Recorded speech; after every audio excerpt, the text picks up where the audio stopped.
You know what I should do? You know what'd be great? All right, here it is. Hello, hello, hello, and welcome to Catching Up with Web Performance, a podcast about stories of people in web performance. Nice. Today, my special guest is Mr. Vanilla JavaScript himself, Chris Ferdinandi. Chris, how's it going? Tanner, I'm doing great today. Thanks. How are you? Thanks for having me. I'm trying to catch up on all things JavaScript. Was that a decent intro? Did I get my That best was I don't Chris think on? I've ever heard a finer intro to a podcast ever. That was fantastic. Oh, I would ask you, like, we'll go all the way back to, hey, how did it start for you? But yeah, you know the gist of this show. I want to know your stories. Specifically, we're looking at web performance stories. And you're so chock full of material and interesting like, man, where do we even begin? Chris, I'm going to launch right into this. How did you get into the web and web performance? Yeah, it was a long road. So many years ago I was born. No. Oh boy. I suppose I could go back farther than this, but I have a degree in anthropology.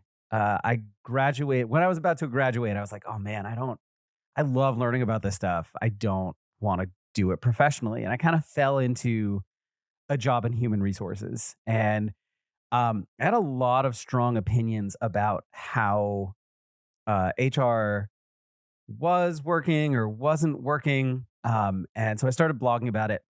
And like so many at the time, it was a WordPress blog. And I wanted to have a lot more control over the look and feel of it. So I started kind of hacking my way through HTML and CSS and WordPress flavored PHP. And eventually I started to like it so much. I had so much fun with it that I'm like, oh, this is way more fun than HR. Like, I kind of want to do this professionally. So I there was a few different things that all kind of came together around the same time that I think really pushed me into being super passionate about web performance. Yeah. One of them was I started following Dave Rupert on the internet, and not in like a stalkerish way. I realized that sounded weird. The phrasing was odd. And If you listen to the show.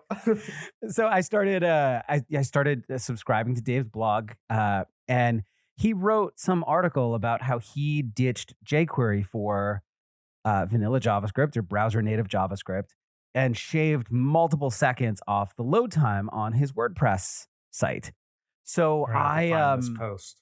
if you can, I've looked for it and my Google foo sucks, so I can never find it. But All right, challenge accepted. But so that was right around the time that I was learning JavaScript through jQuery, which was kind of the way at the time. And I was like failing all these job interviews and feeling like I did not know what the hell I was doing. So I'm like, all right, I'm going to convert all my jQuery stuff to vanilla JavaScript to see if I can understand how things are working under the hood. And this was literally right at the time that Dave was talking about how it was better for performance. And out of curiosity, around what year is this?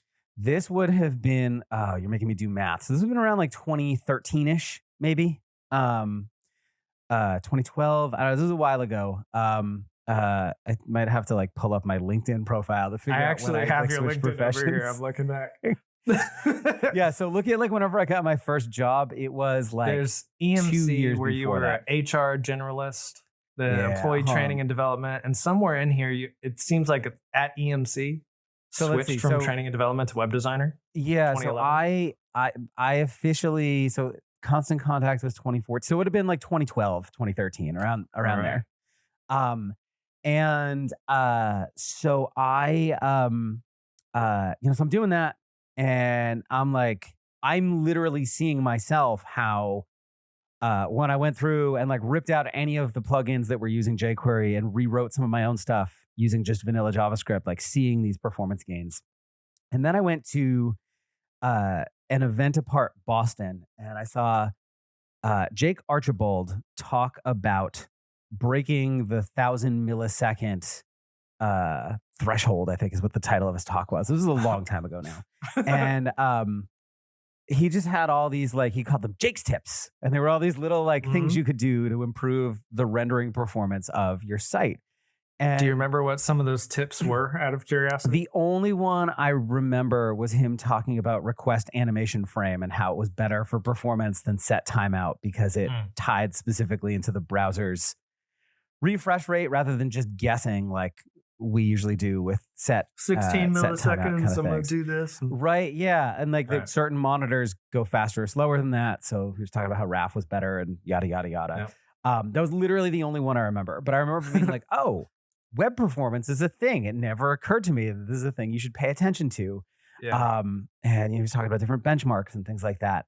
And so that was kind of the start of it for me. And then uh, I started just kind of picking at threads a little bit more and finding more people who were talking about this. I am completely drawing a blank on his name right now because I'm old and my memory is garbage. But he used to be on the Chrome team and then he went to the Edge team and he talks about performance all the time. And I'm sure Alex someone Russell? listening. Yes, thank you.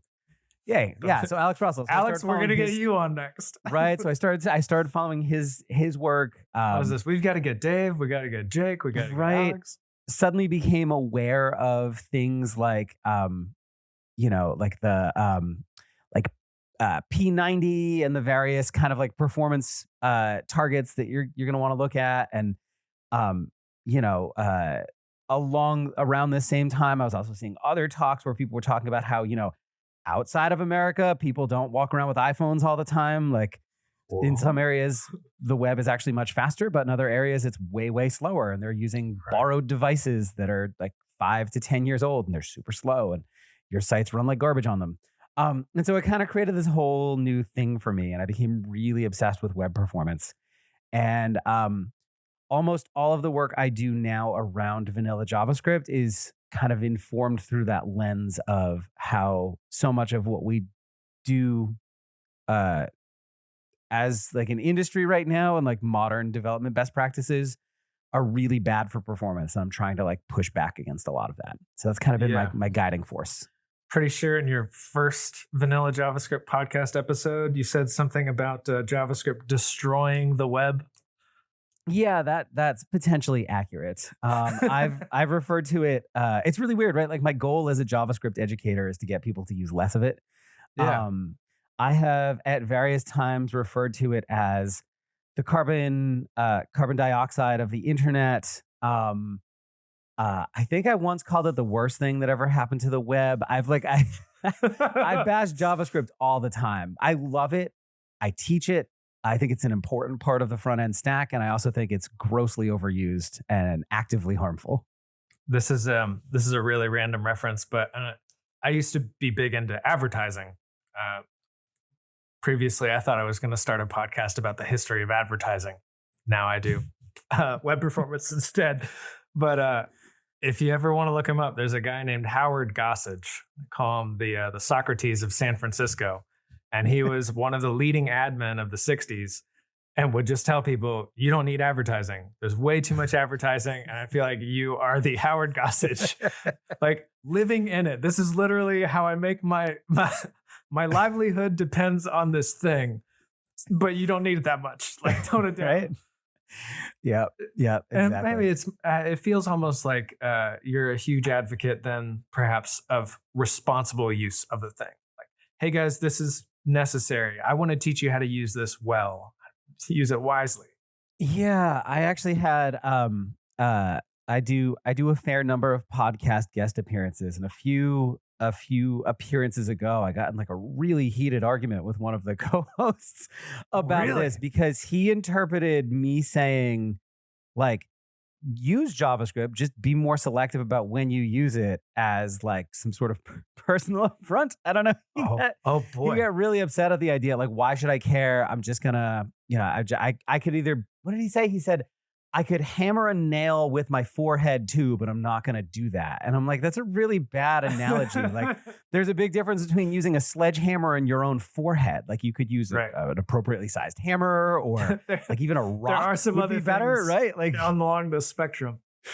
Right. I see where you're coming from, but yeah. Man. So, and this is kind of the thing, right? When I talk about this, there's kind of this misnomer that when I say vanilla JavaScript, I mean, you're writing every every single line of code and every single thing you build from scratch yourself, and you're not kind of standing on the shoulders of those who came before you. And it is very much not that. I just really want people to be more selective about the tools they use and why. We kind of have this tendency as an industry to always go for like the Swiss Army knife, right? The thing that does all the things.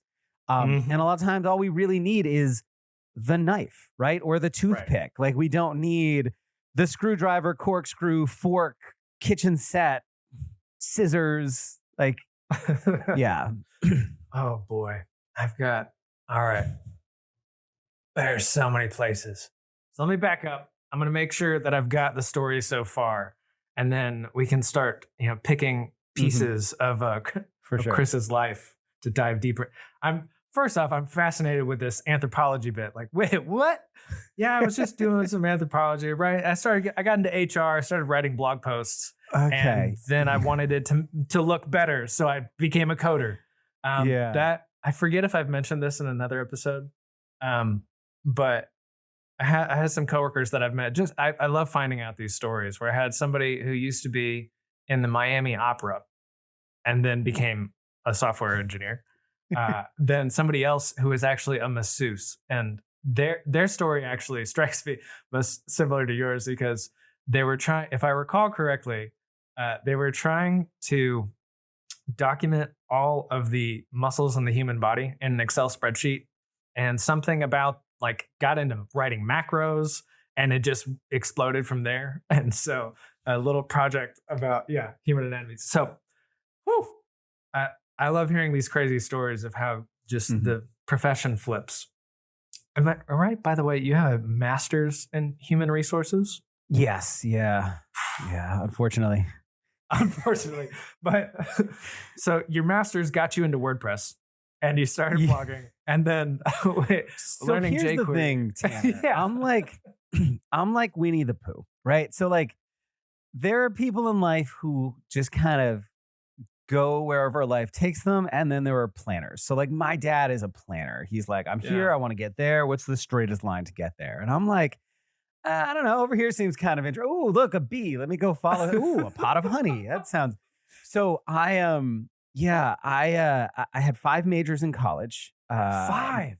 Maybe six if you count undecided, which was how I started, Holy or undeclared. cow. Yeah. But like education was in there. I think business at one point. I almost failed out of college for that semester. That was a bad call. Um, yeah, there was a few different things. Anthropology was the one that I was like, oh, this is interesting enough that I will stick with it. And the Right. underlying thread here is that I have ADHD, and I knew this, but it was never redressed when I was a kid. Mhm. And I forgot. And so I am like 99% sure that like all of this, like, I won't actually like do the work if it's not interesting to me stuff, Mhm. stems from the ADHD. So that's kind of an other thread here. But yeah, so anthropology was super interesting. I really enjoyed kind of learning about the how and why of different cultures, evolutionary anthropology, and kind of the whole like where people come from thing. And I was able to sell a story about how that is related to HR when interviewing for HR jobs, right? I Mhm. forget what that story is now. I just remember crafting this Right. really nice There was narrative a around it, story. right? There was I a think story. I don't remember what it was. I think what's really interesting is because you threw in education there, and here Mhm. you are. It's almost come full circle It where has. some Yep, what you're doing now is education. I got interested for in this sure. thing for coding, and now I educate with coding. So the thing with HR is I got into it because it was always described as like uh you're helping people kind of reach their full potential and do their best work. Mhm. And what I found in reality, and again, not all HR organizations at every company are like this. I'm painting in some very broad strokes here, but Mhm. in general, HR often functions as a CYA extension for the business, where you're doing a lot of babysitting of adults who should know better. And you're making a lot of decisions that are to the benefit of the business and the detriment of the people there because shareholder value. And Yep. that started to really get to me after a while. But a lot of these like I was a really big fan of the result only work environment, and the fact that like or the idea that we shouldn't have like mandatory hours or you need to work in this place in these hours. This was like way before kind of everybody went remote with COVID and everything. So I used to just Right. talk about this stuff a lot. And yeah, I started dabbling in code, found it way more fun. But there was actually a pivotal moment that changed my entire career. Um, I eventually became known as the HR guy who knows a little bit of code. I didn't know a lot of code, just a little bit of code, but it was enough that people were like, Okay. "Oh wow, this guy really knows tech, right?" It's like, I can put together like a static HTML file. Calm down, Which but is witchcraft to most people. right. But so I was working in the training and development organization at EMC at the time, and Mhm. I had this boss who came from like he came from like an academic background, not like business, and he was really into like coming up with weird and innovative ways to do things. And we were kind of toying with this idea that like, what if instead of putting people in a room for 8 hours and talking to them, Mhm. people could watch like YouTube style videos when they needed them and get on with their life, which I know does not seem very That's revolutionary a now, novel idea. but in 2010 in a business It was context huge. was like groundbreaking, right? Right. So we're toying with this idea, and we go to the IT department. We want to put together a proof of concept. And like, oh yeah, we can do that. It'll take us a year. It'll cost $100,000, and it probably won't do all the things you're asking for. And we're Right. like, well, that's way too long for like a little proof of concept. So we went to an agency, and they're like, oh yeah, we can do that in like 6 weeks, no problem. It'll only cost you $500,000. And we're like, we're not paying $500,000 for a proof of concept. So my boss goes, hey, you know code. Can you build it? And I'm like, I looked him right in the eyes and I go, absolutely not. This is just way beyond my capability. I cannot Uh-huh. do this. And he's like, well, can you learn? And that was the moment, right? So I went away for 2 weeks. Wow.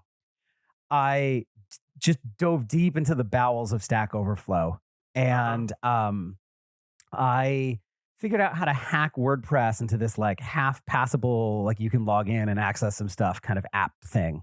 Mhm. It's literally the worst code I've ever written in my life. Okay. But it was semi-functional. It was enough that we were able to proof of concept this thing. And I was hooked. That was the moment I was like, I am done with HR. This is the path for me. I do not want to do HR anymore. I'm done. And then I spent the Wow. next like year or two just planning my exit. So that was it. That was the moment. That is an insane because that really does. That wasn't just like Winnie the Pooh casually going around and finding something. Like you found your calling. Like that was. But like That not was on purpose. If my boss right. hadn't said to me like, "Can you learn?" I would have like if he had just been like, "Oh, okay, we'll figure something else out." Would have just continued along on HR for who knows how long, you know? Instead, Right. he's like, "Well, no, try." Okay. Okay. So then, education videos, your interest in people, like there's so many roots here, and I'm just kind of watching them. The tree of vanilla JavaScript land growing from here. Like, Yeah. let's get to that then. You now it's your career. You're doing the Mhm. web. At what point was you said Dave Rupert's article and Jake Mhm. and like Event Apart Boston is around 2012, 2013. So this is in short order within the first 2 or 3 years of you. Yeah. This is my life's calling. Yeah. Yeah, I think what's so surprising for me is that performance was there from almost day one, or at least very quickly. Like, how does this happen? Yeah, I where started following you the start paying right attention to people really. seconds. Well, I Yeah. started paying attention to the right people early on. Yeah. It was very much like a timing thing. So like, I Because too, this would started also this- be shortly after. I think 2010 was when we got responsive web design. So and yeah, we're in the middle of the web, Ethan Marcotte was like right in the middle of talking about all that. right. I We're in the met middle of him the at- mobile revolution. Yeah, so I met him at some like local WordPress meetup, and Mhm. like I had no idea who he was or what responsive web design was before. So it was just like this really cool like right place, right time kind of situation, right? Yeah. And that was the other thing too. Everything was shifting to mobile, so performance was suddenly a lot more Right. important. This is the topic. jQuery was very mature, and the browser was finally catching up. So being able to go, oh, if you do this thing in jQuery, do that thing without it, was a lot easier than it would have been just like 3 or 4 years ago. It was just like the perfect time. Right. The responsive web design thing was fun because I remember when I was interviewing, I was originally looking at internal jobs, and there was some department. I was like, oh, so how do you guys handle like mobile and smartphones? And the hiring manager was like, oh, Yeah, that's a fad, and that's almost over. Like, we're gonna be over this in like a year. This was in And 2012, here we are. right? Like, here we are This 11 is years not later, and stopped. it's not just not the fad. It's like it's mobile first. Like, mobile is the internet at this point. Right. So yeah, so I was like, oh, I don't think this is gonna work out for me. But yeah, it was just a very much just a coalition of co you know the word I'm trying to say. That sounds It right. was the Coalition. coming together of a bunch of different things all at once that Yeah. really, really worked out well. And I don't know if I would have, if it would have been like a few years earlier or later. I don't know that I would have necessarily had that kind of innate sense of how important performance was otherwise. Mhm. Yeah, because this was also like the 3G if you're lucky kind of era of mobile browsing.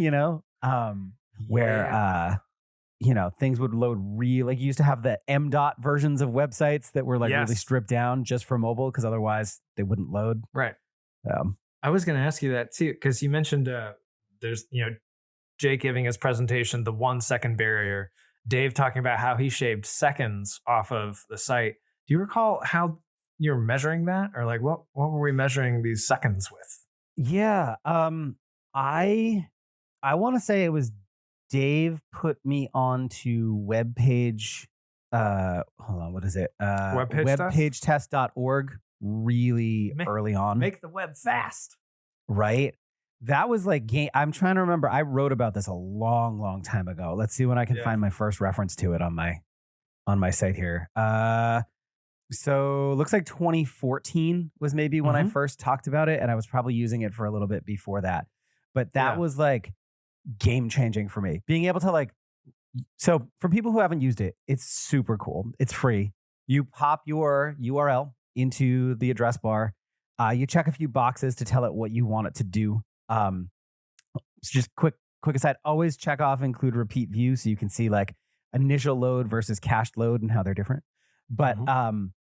and then it will spit out like this really awesome loading waterfall. And what I think is most important is these like 100 millisecond screenshots of what your site looks like as it loads.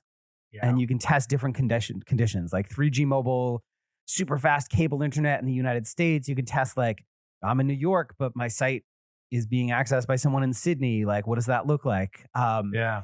And being able to kind of see that like that recording of how it plays out over time is really, really Game informative. changer.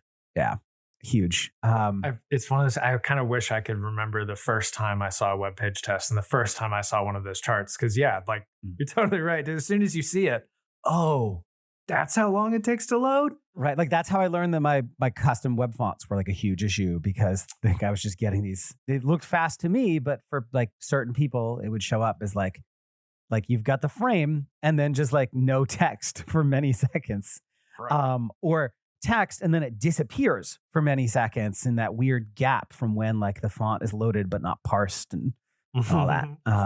So Yep. yeah, a lot of little kind of things. It's been a long journey and it never really ends, right? Never. So Then I'm glad we're talking about web page tests because like now we've got tools, techniques, practices. I'm really interested in great. We're in it now. You know, Mhm. I've been called, I've been inspired, and I'm doing Right. web development as my career and front end development. I'm looking at your LinkedIn again, like, oh, Mashery? Well, there's like 8 years in here. But yeah, you're- longest I've ever done anything. compared to even Go Make Things, like, would you no, count? I guess not. I guess Go Make Things has been longer now. It's the Yeah. longest I've ever worked in a full-time employed job. Let's say that. The longest I've had a W-2. Yeah, there you go. You had a question. So- I'm sorry, Tanner. No. That's why I have the papers and I just scribble things everywhere. I'm glad you can't see this room. So I'm curious about how you developed. Like, what were the things that you did to practice and learn? Are you like, Mhm. okay, every day now when I work on my website, I'm going to run it through web page test and look at the waterfall? Or like, what was, you know what I mean? Kind of what were your Yeah. practices? How did you develop and grow as a developer? Yeah. So,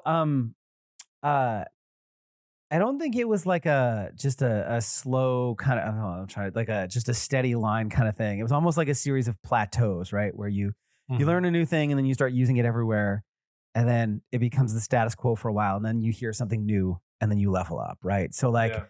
learning about minification and gzip was one of those things, right? And like, oh, we Yep. can dramatically reduce the size of our files. Learning about a now obsolete technique, concatenation, and kind of the whole before the world of HTTP2, Mhm. uh, if you had more than two files that needed to be downloaded, they would cause this huge backup of of things to be downloaded, and it was really Jump, slow because of all these jump, handshakes that jump. happen, right? Right. Whereas now you can download like just tons of files simultaneously. That wasn't always the case. So there used to be this recommendation that like if you have a blocking type of file like CSS or JavaScript, combine it all into one file so that while that big thing is downloading, that other thread is free to pull additional file like images and stuff. Um, so you learn that, you start doing that, which then got me into the world of like builders and bundlers and how you can like shake out code that you're not using to make your things smaller. And so every little thing kind of led to this next thing. And while I was learning it, I would be trying things, throwing my page up in web page test to see what the output was, iterate, try again. And then like I would run experiments to see like, okay, this technique was recommended. Like I remember when critical CSS was a technique where like the Oh, CSS that buddy. affects the stuff just above the fold, which is kind of a soft measure at this point, Yep. um, you know, inline that and then load the rest asynchronously in this different file. So I did that for a while. One other weird thing I would do is like I would try to get a really good Google Lighthouse score, and then I'd Mhm. test the actual loading in web page test and discover that sometimes higher Lighthouse scores were slower to load in real world kind of contexts. And so That's that interesting. opened up this whole other kind of like, How do you reconcile that in your mind that one tool right? tells you one thing and the other one tells you something Yeah. else? Well, and it's probably oh no, it wasn't Lighthouse. I'm sorry, it was Page Speed Insight, I think was what Google called it at the time. Okay. But Well, effectively they were using, well, what time did they switch to running Lighthouse behind the scenes? Because PageSpeed I Insights didn't always do that. And That's eventually they true. flipped. So We need a fact checker out here. at the time, I remember like eventually realizing that Google's thing was measuring indicators of performance, but not doing actual like, let's run this through some devices and see what happens, right? So they're looking Mhm. for, we generally find this makes pages faster. We generally find that makes pages faster. Are you doing these things? And Mhm. sometimes those things in specific implementations would actually be worse depending on, like I was running at the time still a WordPress site on really cheap shared hosting. And so certain things that were better for performance were actually like slower on the server and like caused issues. And so, anyways, it was a lot of like trial and error and testing and experimentation before I found the things that worked for me. And now these days, I've got like just this insanely fast site, and I use the same basic template and like CSS files for everything. And I don't really do a lot of measuring anymore because I've got it like pretty dialed in. Mhm. But I do still break out page speed insights when I want to show other people how terrible the things they're building are. Not in like a shamey way, but in like a, hey, now let's talk about how we can fix it, you know? Yeah. So almost a come to Jesus moment. I just let me Yeah. show you. This is here it Right. is. I know this runs fast on your device. You have an M2 MacBook and 100 gigabits a second of internet. Like you're, Switching to an M1, by the way, like I knew the MacBook was already fast. I yeah. couldn't believe that it could get that much faster. Yeah. It's Oh, for just sure. bananas. Yeah. So now the gap is Absolutely. even just Right. astronomically huge. It's insane. Yeah, it's pretty bonkers. So yeah, so that's kind of it now. And so now I've got this thing I do with like pretty much all my sites. And like yeah, it's like it's weird. Like I run literally 20 something sites off a single $5 a month digital ocean droplet, and they Yeah. all load in under a second on cable and in under 3 seconds on mobile, and they're like really fast even in Australia, even though I'm not using a CDN and my server's in New York. And like, it's Uh-huh. just really like, it's amazing what you can do uh, with the modern web if you know how to. And we can talk about some of that stuff if you want, or we can stay high level. Whew. Whew, buddy. Yeah, man. it's always funny trying to do the balancing act. Like, how deep are Mhm. we going to go on this topic versus keep jumping around and hearing other things? Mhm. We'll see if we have time for it.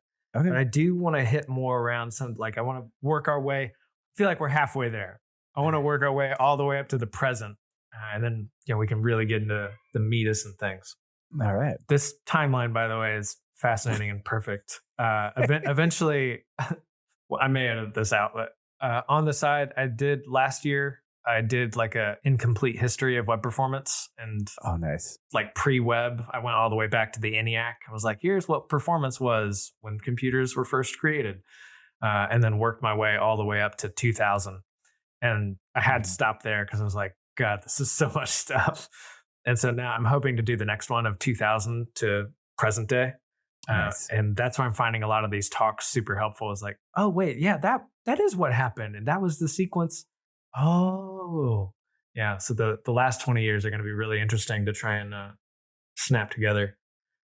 Okay, I'm gonna go back through these notes because okay, I have to say this first. You talking about doing your experiments and like testing things, I feel like that's almost inhuman or like it's so unnatural and uncommon. How often do you run across other people? Like I have so many coworkers. I work with a lot of people, and most people are either feel strapped for time or whatever, and they don't do that extra work. They don't put in that really. You sound so diligent, and I Well, just wondered, do you feel that way? Do you feel like you're no, over? You know? it was role modeled for me. Dave Rupert was constantly writing articles where I heard about this thing, I Yeah. did some tests, here's what I found. This other guy said something, he found something different. I don't know why, but just, putting more. And so I was like, oh, this is what serious web developers do. This is like, I was still learning. So I'm like, This is what serious web developers do. I didn't have the impressive beard that Dave had. I do now, but I didn't. I was just baby web developer. So I, I, uh, I wanted to be more like Uncle Dave. And so I started, he calls himself that. I was Right. not, but so I, So everybody knows. yeah. So I again, not creepy internet stalking Dave Rupert. He's a great guy. But so it's one of those things I'm over denying it now. So it's gonna, but yeah. But so that was the behavior that was modeled for me among the people I was following. I now realize that was part of kind of their like job, I guess maybe for lack of a better word, right? Like Yeah. like people like Paul Irish and just all Mhm. those all those guys, Alex Russell, et cetera, like they're DevRel folks. Like that's kind of their job. You know what I mean? Like, Yeah. not that Paul Irish is a DevRel person, but like the work that they were doing kind of necessitated them doing this stuff. It was part of their, and I didn't know that at the time. I just assumed this was a thing all serious web developers did. Right. And as someone without a computer science degree who didn't realize that most of us don't have one and we're all just kind of like fumbling our way through, I was like, oh Yeah. man, I need to prove myself here. So Yeah. It's just funny yeah. that like I don't know. It feels so obvious, but that has clicked for me like a lightning bolt in my brain. This is what serious web developers do. Like the power and influence of role models and the people that we follow and surround ourselves with, or even just mentally surround ourselves. Like your circles, it's just such a tremendous factor in how you behave and what you end up doing and the practices you develop. Well, this is like accessibility stuff is like this too, right? I've learned Yeah. this lesson over and over again because it always bites me. But like you can read an article that says this is how something should work, but that's not always the reality with screen readers and browser implementations. And so you test stuff and you're like, well, the spec says this should happen, but this happens instead. Yeah. I don't know why, but I need to figure it out. So I try to do as much of that as I can. I'm not always great about it. I don't want to seem like I'm super diligent here. Mhm. But yeah, if you're ever unsure, like this is one of those things I try to drill in with my students too. Like I'll get questions like, what happens if? And it's like, well, I can put together a demo and show you, and I'm happy to do so. But I think it's a really good life skill to get in the habit of, well, I have a question, let me try it and see what happens. And then I can try to figure out why. And that's where I can come Yes. in. I can help you understand why if you're not sure. But testing what happens is just a really important developer skill, I think. Right up there with being good at Googling, Yeah, yeah, yeah. Oh man, this is another one that I may edit out. Like, where are we on prompting then? All right, guys, time new skill. You got to be good at googling and you got to be good at prompting. Mm. Get those LLMs in order. I think filtering out all the garbage that you get back from both is probably the equally important skill there, right? Yeah, the underlying overarching the Mhm. skill. Fil- Right. what I'm gonna do it anyways. We'll see how long this one. But how do you? Because I feel like performance is probably susceptible to this. And I mean, you talk about critical CSS and thing. Mhm. Performance is so susceptible to practices going in and out of fashion, Yeah. and that filter skill, uh, that's just crucial. It's critical. Yeah. Number one, try it yourself. Try it, please. Try it. Have a tool that you can Right. experiment with, like web page test. Mhm. But this filter, do you have any other ways that you found yourself, or if you look inside, how how do you develop that filter? Oh, yeah. Yeah, so a big part of I have often found myself as like not part of a team, just kind of like the one person doing the thing Mhm. in a group. So like when I was at Mashery, I was Yeah, embedded with a bunch of customer success folks who were mostly either back end developers or more like salesy kind of folks. And so yeah, I was the one front end guy. So I have a big like social media network, I guess, and I have like certain folks that I'm like really cued into. And so for better or worse, I have like a handful of folks that I look to as the tastemaker isn't the right word, but the folks like the yeah, or canary in the coal mine has the wrong connotation. Maybe like the bellwether, like the folks who kind of signal to me yeah. what's coming down the line. It's not here yet, but here are kind of the shifts that are happening. There's a handful of folks who are generally kind of a lot more on the cutting edge than I am. And Mhm. I follow them and try to be a fast follower, but not like a first one through the gate, you know? Yeah. It's just crazy. It's Um, coming back around to role models that like there's yeah, the people. It's so we're so anthropology. uh, right. this just rooted in trust. Like Hmm. I don't even know how else to go beyond that other than find a good group of people. It's Find literally the my favorite thing about this industry, though. So, like, yeah. when you work in HR, Mhm. everything that you do is there are conferences and stuff, but all of the like the meat of what you do is a trade secret because your people are your competitive advantage. And so you don't want to share how you structure compensation at your business or how you like, like these things you do, these internal programs you have that help people do their work better. And then when I started learning web development and I was seeing like individuals and corporations being like, I spent 3 months building this really difficult thing. Here you go, use it for free. I'm like, oh my God, that's amazing. And here's exactly how I did it. And here's how it works. Like that. I know though the our industry just has a ton of issues around kind of the idea of meritocracy and um uh you know the exclusion of various traditionally excluded groups and Yes. they're all real problems. But I will also say that more than any other industry, the ability to not have a degree, not have any sort of like skills or credentials, and just show up and be able to learn from people who willingly give away what they're learning for free is absolutely amazing and not something I see in a lot of other industries. I feel like science is probably the one other industry where this happens a lot. Um, Right. but yeah, it was just really like again the idea of role models. Like there are just so many cool people doing so many cool things, just for the hell of it. To like you know, rising tide lifts all boats. It's really really cool. I love it. So Yeah, that's why I'm still here a decade later and not doing something else. man. Well then let's work our way up then. I think we've you mentioned Mashery. Let's just say we've come up to the present. How did this education stuff? Because we had that moment. You Oh had sure. Hmm. this catalytic moment where I'm gonna. Maybe you didn't think at the time, but I'm gonna make videos. There was Oh 2010, yeah. the prototype, and then all of a sudden, somewhere now you've got videos out the wazoo. You have articles, courses. You have 20 websites. You Yeah, know? it's a lot. Uh, so it started with blogging. It's just a habit that carried over from HR where I was like, oh, well, I'm learning code now. So let me start a coding blog and I'll just share everything I'm learning as I learn it in real Mhm. time.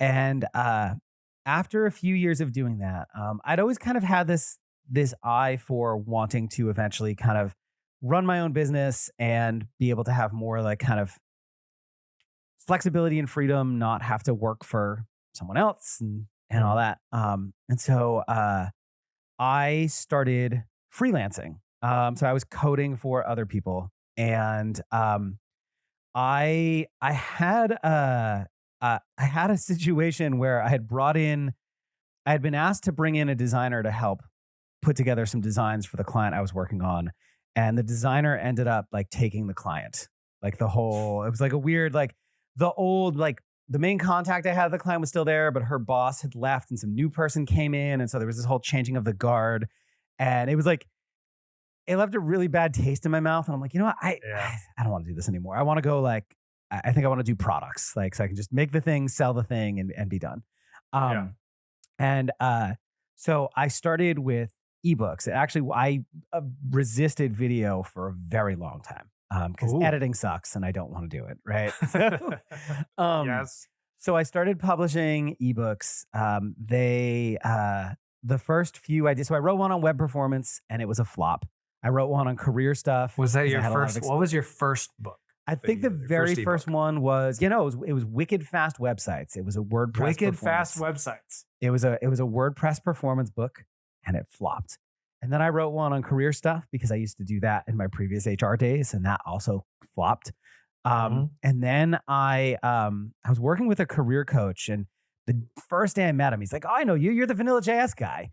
And I was like, "Yes," and I want to teach people about web performance. And we kept having like all these conversations about this sort of thing, right? I tried a bunch of different stuff.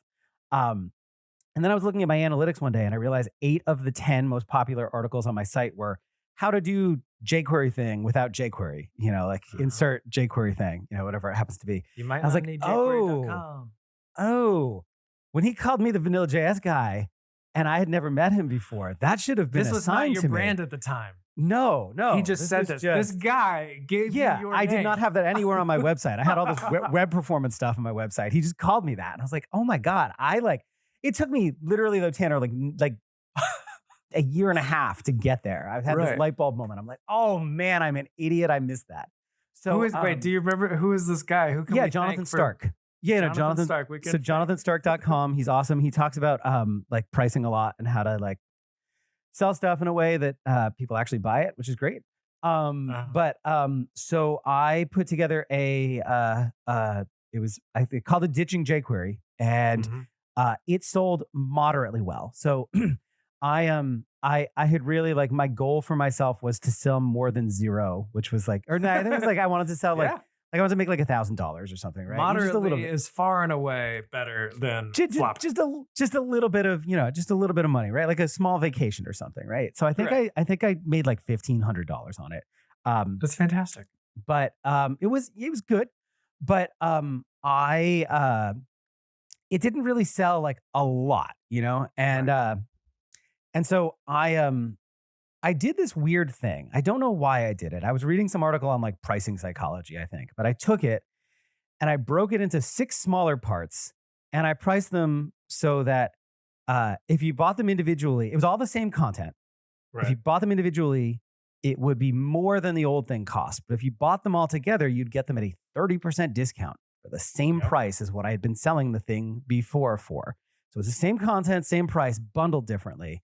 And within like a month, I had sold $3,000 worth of it. And I was like, oh, this is the format. Small, focused. Same thing, ditching jQuery. Literally same you took exact the exact content. same thing, broke it up. Yep, broke it up. Different pricing. And I expected people to just buy one-offs here. And the 30% was really just like just in case. And that was far and away the thing everybody bought. I was like, it's the same thing at the same price. So that then became my model. I started churning out all these ebooks at I think it was like $39 was the price at the time. And is this what turned into Vanilla JS Pocket Guides, or is that totally so this separate was the thing? this was the Pocket Guides. And then I had a bunch of people who were like, can you make video versions? And I was like, no, video sucks. And then I had enough people ask that I was like, fine, I'll make a video version, but I'm going to charge a lot more for it. Stop. Because video sucks. Not that it sucks to like take me back to old Chris. What was your rationale for video? No. Sucks? So here's the thing. Video's great for learning. I'm not trying to take away from that. It's more like here's the problem with video for me, right? Is if I if I have a typo or something changes or there's a bug that I need to fix. With an ebook, I just go change the line of text, Done. rebundle my markdown files, done. With a video, I got to re-record the whole damn video, you know, or try to cut this one little vocal bit in. So, and I was having a really tough time doing the like script and record and code kind of thing. Like it was just really not working for me. So I'm like, no, this sucks. I'm not doing it. And then people were like, please. And I was like, fine, but I'm going to charge like way more for it. And I did. I Right. charged like double the amount. And people were like, yes, here's our money. And I'm like, all right, fine. I'll keep doing videos Okay. if you're just going to hand me money for it. And this So, is still the same kind of content, like vanilla JavaScript, man. Is this? So I I haven't still looked at literally, I vanilla was I'm taking the ebook versions and recording video versions of them. And you can either buy just the ebook, just the video, or for $5 more, you can get both. Right. And so, yeah, that did really well. And then I had a bunch of people who were like, hey, so these are awesome. And I'm learning, like, I know what all these methods do now. And if I see code, I understand what's happening. But if I sit down and go to like build my own thing from scratch, I'm like a deer in headlights. I don't know where to start. So I ended up taking, so this is where the Vanilla JS Academy, which is my workshop thing, came from. So I took a bunch of projects, broke them into small parts, grabbed all of my existing tutorials and just put them around them, right? So it's like couple lessons project. Because I eventually figured out the place where most people get stuck is they try to do something too big too soon, and then they have nowhere to turn to ask when they can't figure out what's going on. Yeah. So I'm like, look, this like the ideal first project is comically small and simple. You just want to get that momentum going. Hello world. So I would take what would normally be like a big project and I break it into 5 smaller parts that each build on each other, right? So like you click a checkbox, the password becomes visible. You check it again, it's hidden. And then the next day, we're going to take it and we're going to make it work with 2 password fields, like a current and new kind of situation. And then we're going to change the script so that it works if you have multiple forms on the page where you've got 2 checkboxes, each only controls their own like group of fields. Like, how do we do that? And then we're going to make it into a library. Like, you know, we just keep like growing rather than, oh, I'm going to build an app, you know, which is like most people are just like, you know, I'm just going to jump right into this big thing. Right. So that started this whole other kind of snowball effect. This is a perfect segue. I'm fascinated by the education. I'll call it the education problem. Like somebody learning all of this stuff, and you've noticed, hey, some of the biggest gaps is somebody just trying to start, or they take too big of a thing on at a time. Let's break it up. I'm curious. 2 things. One, how does performance weave its way through your courses, and how do you see that? How are you educating performance? And second is, what are some of the biggest surprises or difficulties you find with learning and teaching performance? Yeah, it's actually they're very related. Just given the nature of what I do, performance is kind of this, just like accessibility, it's this thread through the whole thing. So it's not like now we're going to learn about, because every decision you make when you're building a thing impacts performance. There are the big things, but then there's a whole bunch of little decisions that also kind of impact it. I think the biggest surprise for me that I've stopped being surprised by, but then it still every now and then gets me, is the tendency of beginner folks. Like, so I guess I'm surprised by how acutely aware of performance a lot of my beginner students are, like pleasantly surprised. Really? I had people mention it when I was learning. And if they hadn't, I'm not sure it would have been something on my radar. But I have a lot of students who, and maybe this is selection bias, but they come to me already kind of primed for like, they ask a lot of performance questions. But like what kind of questions do they ask? Well, actually? So here's the thing, related to that. There's this tendency at that stage in learning to over fixate on stuff that makes no difference at all and not process some of the, or not be as aware of some of the more mundane things that have a much bigger impact. So for example, I get a lot of people who get anxious about how the query selector method compares to get element by ID, which is orders of magnitude faster, but query selector can still do like 100,000 operations a millisecond. So it's not like it's slow. It's just slower. And unless you're doing like that many operations a second, and even then, you got bigger issues if that's what you're doing, right? But so like things like that, or like, oh, if I assign this variable here versus there, like, is it gonna, what's the best looping method for performance? Like, should I use for each or for of? Yeah, right. Yeah, all the time. And it's like just pick whatever one's more readable. Like, it really, like, in the context of what you're doing, it does not matter. Whereas, bigger stuff like writing the same chunk of code 3 times and just changing one variable in each one, or attaching an event listener to 100 different elements individually rather than using like event delegation. Those are going to have a much bigger real world impact. And so a lot of what I do is helping people kind of either build those habits in the first place or unlearn the bad ones. Right. And try to convince people to stop fixating on some of these smaller, like, I call them either premature optimization or like hyper optimization, where you're, like the We have a general list of performance these. I would between love like, to make a list of these.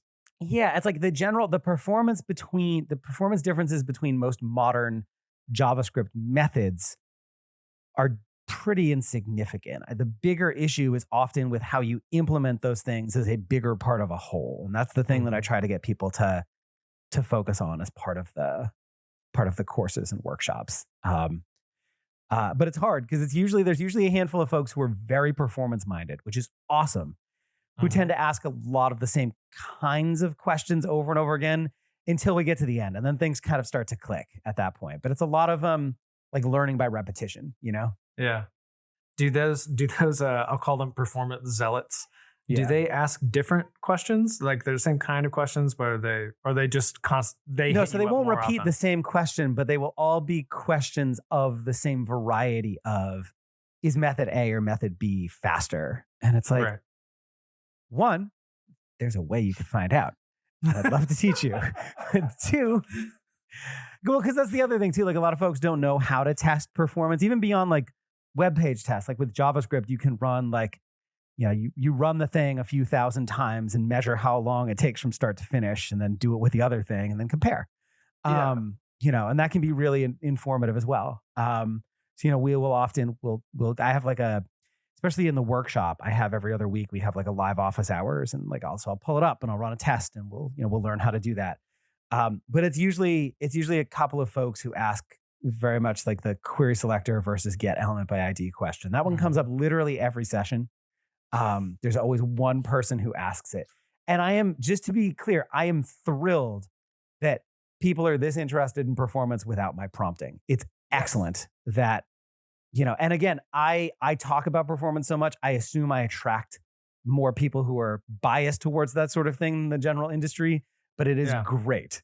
It's just really funny how often people get hung up on these little specific things instead of kind of like bigger things. It makes me want to draw parallels with other industries where it's so funny. The things that you'd say like, oh, this should be common sense, and common sense tends to be rather uncommon. That like the things that we normal average people, like the first time I'm exposed to the industry or the discipline, I'm going to think one way. And actually all you need is just a couple of small tweaks.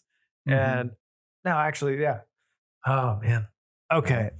I have kept you for a full hour, Chris. I swear to God, I wish we could just go. We could keep going, but we gotta call it somewhere. So here now, Chris, how can people follow you? Where can people go find the vanilla JavaScript guy? Yeah, the best place to go is gomakethings.com/catching up with web performance, where I have put together a page, Tanner, with I don't believe it. links to additional articles, podcast appearances, some of my free books and courses and things, all related to stuff that we have talked about in this episode today. I'm going there right now. Somewhere buried in the trove of articles there, you will find some information on kind of how I build my websites and some of the things that I do. Just a spoiler, the biggest impact thing I do is inline literally everything into a single HTML file. But there's a bunch of other cool like tips and tricks there too. So look at this page. This is delightful. Everybody, go find this page now. It's in the show notes, or just type it out yourself. Fantastic. Yeah, I lost my train of thought. I'm so sorry. we got Yeah, so that's we where got you so there you go. excited about So the that's promo where you page. find me. Sorry, man. So that's where you find me. I didn't have enough coffee today, too, is part of the problem. So that's where you find me on the internet. I'm also on Mastodon and Blue Sky and kind of on Twitter, but I don't link to it anymore. But you can Yep. find me on all those places if you want to yell at me. Yeah, I hope to chat with you on the interweb. Same. All right. Thanks so much, Chris. It has been excellent. Hope we do this again sometime. Tanner, it's been a pleasure. Thanks for having me. Yeah. See ya.